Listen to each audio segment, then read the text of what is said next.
Hello guys, நம்ம இந்த வீடியோவில் எதை பற்றி போகிறோன்னா டிஆர்பி, அதாவது பள்ளி கல்வித்துறையிலேருந்து வந்து கூட ஒரு இம்பார்ட்டண்டான நியூஸ் என்னென்னு பார்த்தீங்கன்னா, பள்ளி கல்வித்துறையிலேருந்து பார்த்தீங்கன்னா 15,000க்கும் மேலே வந்து பார்த்திங்கன்னா பணியிடங்களை அதிகரிக்கிறோம் அப்படின்ற மாதிரி சொல்லியிருக்காங்க.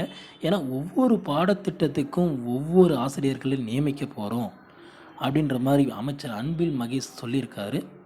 அதனால் வந்து பார்த்திங்கன்னா இப்போது வந்து எக்ஸாம் நடந்து 94% பேர் பேப்பர் 2ல் வந்து ஃபெயில் ஆகியிருக்காங்க. 6% பேர் தான் பாஸ் பண்ணியிருக்காங்க. அது மட்டும் இல்லாமல் வந்து பார்த்திங்கன்னா நிறைய ஒரு 16,000க்கு மேலேயே ரிட்டையர்மெண்ட் ஆகுறாங்க.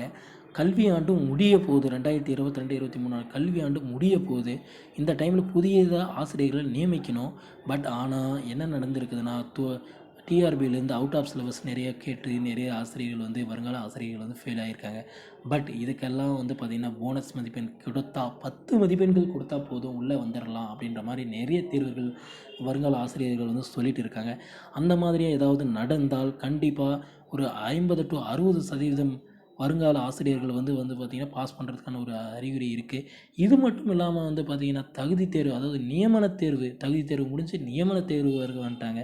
நியமன தேர்வு வச்சா அதில் எவ்வளோ க்ளோஸ் ஆக போகிறாங்கன்னு தெரியல. 6% தான் பாஸ் பண்ணியிருக்கிறதுனால அதுவும் ஒரு கேள்விக்குறியாகவே இருக்குது. ஆனால் சட்டசபையில் இதை பற்றி ஆலோசனை நடந்துட்டு இருக்குதுன்னு சொல்கிறாங்க. நிறைய யூடியூப் சேனல் சிஎம் வரைக்கும் தேர்வர்கள்லாம் மெசேஜ் பண்ணுறாங்க.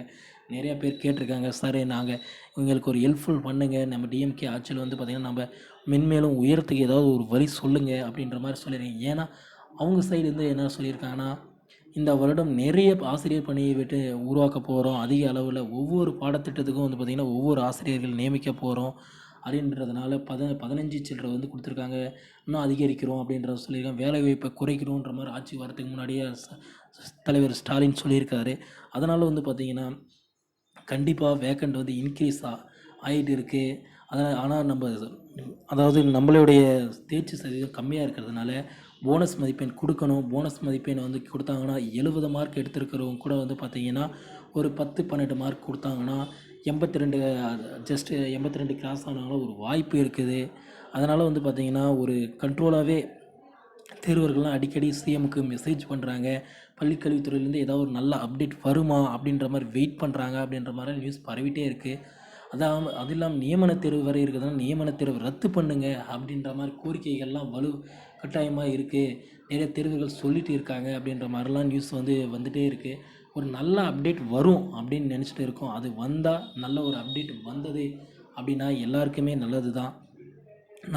ஏன்னா போனஸ் மதிப்பெண் கிடைச்சா கண்டிப்பாக நம்ம வந்து பார்த்திங்கன்னா ஒரு 60% மட்டும் பார்த்திங்கன்னா இப்போ தேர்ச்சியை எதிர்பார்க்கலாம் நண்பர்களே. கண்டிப்பாக பணி ஆணை வரும் நண்பர்களே. ஒரு நல்ல செய்திக்காக வெயிட் பண்ணிட்டு இருக்கோம் நண்பர்களே. நீங்களும் நம்ம சேனலை சப்ஸ்கிரைப் பண்ணி வச்சுக்கோங்க. அப்போ தான் நான் போடக்கூடிய ஒவ்வொரு வீடியோ உங்கள் மொபைலுக்கு வந்து நோட்டிஃபிகேஷன் வரும் நண்பர்களே. தேங்க்யூ நண்பர்களே.